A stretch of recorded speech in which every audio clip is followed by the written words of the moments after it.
In the last part, I talked somewhat about life after the withdrawal, basically on how things were handled on a national level, which shaped the lives of the citizenry, and also about how this emphasized the independent spirit in one form or another, and that those without it fell in one form or another. This was also seen on individual levels in many instances. The ways of life changed. I discussed a bit last time about how the U.S. changed in both its economic and judicial way to cope with the reality of the zombie situation. It was a massive transformation of the American way of life.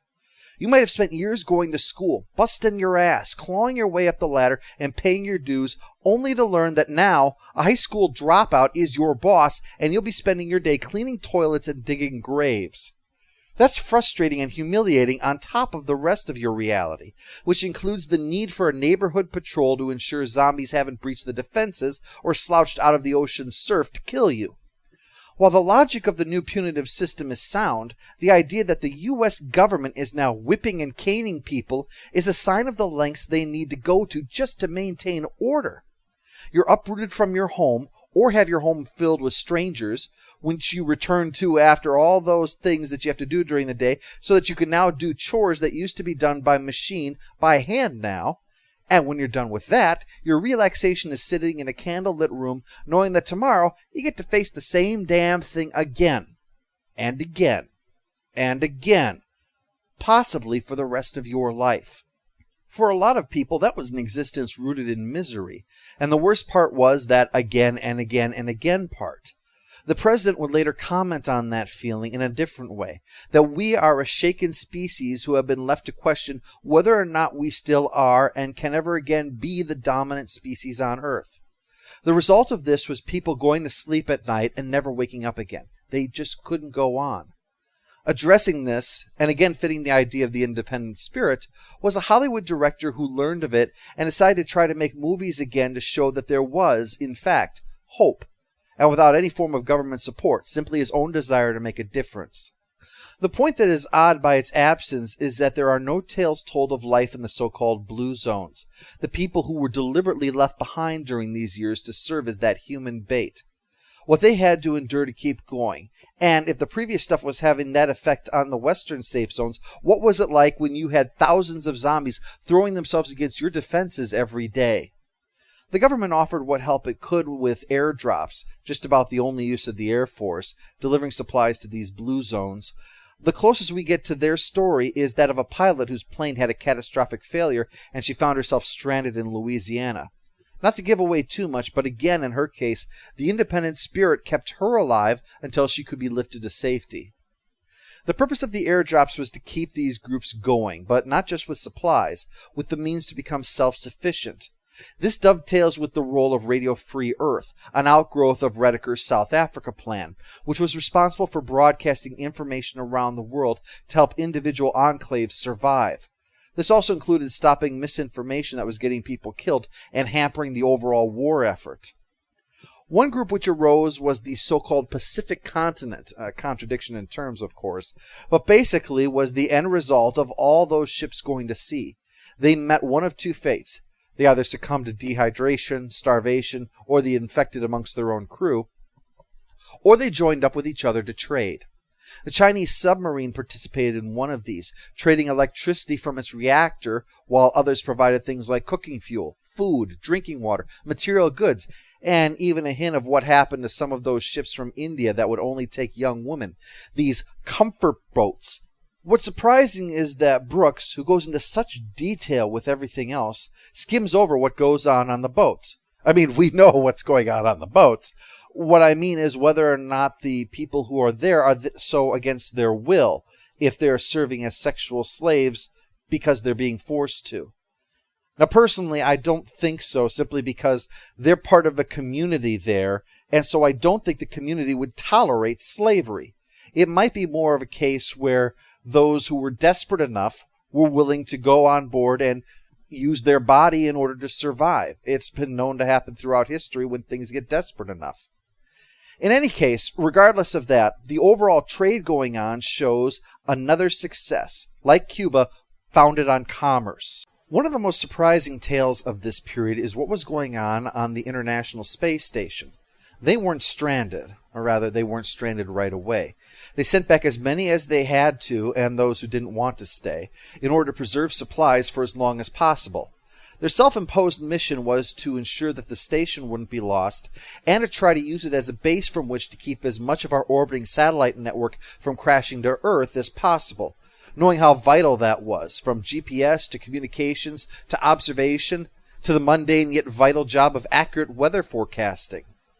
The astronauts paid a dear price for this. They would eventually die from the combination of microgravity and cosmic radiation that they'd be exposed to over the years that they would have to remain. They provide a vital perspective, one disconnected from the Earth physically, yet able to observe everything, to see personally how this was a global war. It truly was World War Z. The whole of the planet was being affected by it. The fact the crew is made of international scientists led by an Australian shows this as well, and contrasts with the two-man Chinese satellite, which, focused instead on its own national concerns rather than that of the human race, ends in disaster for them. Which brings us to the Honolulu Conference, intended to be about sharing information on anti-zombie techniques and also reestablishing international trade. Again, commerce being the lifeblood of the world. I mentioned last time about how it might be surprising that capitalism and commerce are being shown to be so essential to victory when it was shown to be such a large factor in the spread of the infection in the first place. What World War Z is trying to show is the distinction between what was happening before the war and happening during and after was the existence of one element: greed. People did what they did for money or power, regardless of the long-term consequences. That's what led to the downfall. What we're seeing as humanity has gone fleeing from the zombies is a less Gordon Gekko perspective. Commerce in this case is a combination of both mutual interest and self-interest. You get what you need by helping others, and all of us doing that together will get us through. While independent spirit is praised, the book also advocates that cooperation is absolutely vital. It's not an all-or-nothing situation. You can be a champion of individual liberty, but still recognize that the civilization which allows our way of life to survive does require contributions to helping the group. Much like excess self-interest is what turned capitalism into a force for our destruction, excess self-interest in the independent spirit could also lead to our destruction. When Forbes, the guy who survived in an English castle, spoke of the Queen's choice to stay at Windsor with the rest of those who had been holed up there, she said, "The highest of distinctions is service to others," a quote of her father in World War II. That independent spirit is not at odds with duty and serving others. It's the power to make your own decisions and the decency to make decisions that would help others. But the conference was about more than trade. Honolulu was the wartime capital of America, so it allowed the U.S. to take center stage with its bold plan. The United States was planning to go back on the offensive and wanted efforts coordinated with the rest of the world. There was resistance to that idea, though, primarily from nations in warmer climates where the temperature wasn't getting low enough to freeze zombies. So their living dead were already in the advanced stages of decomposition. If they waited long enough, their plague would be destroyed by their own rot, while the colder nations, who had exploited them in centuries past, would have to wait much, much longer, thereby allowing the former Third World to have the chance to become the dominant powers before those nations could recover.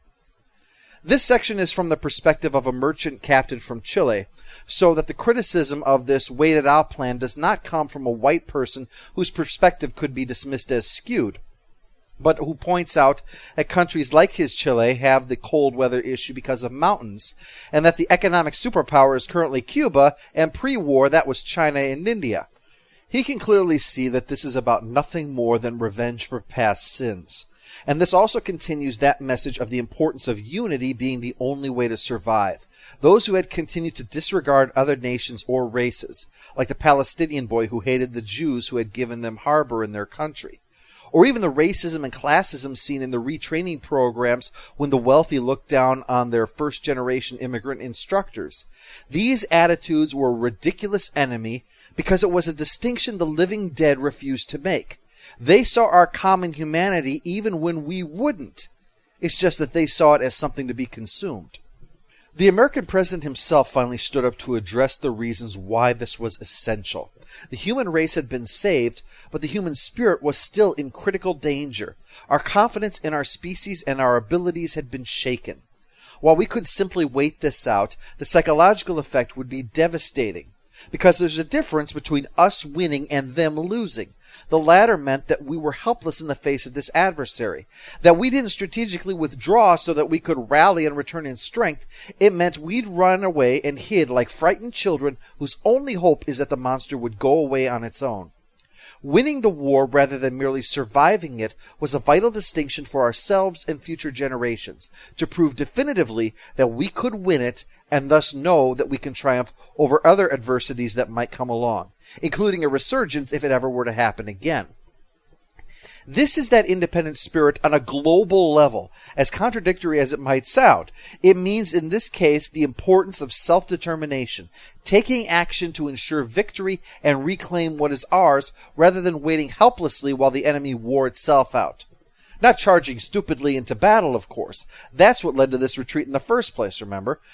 But if we defeat this enemy through brains and brawn, that would restore our sense of confidence in ourselves as a species. Some countries still refused and nearly half abstained, but the decision was made to attack. Next time we see just what they would face in their war to retake the earth with threats.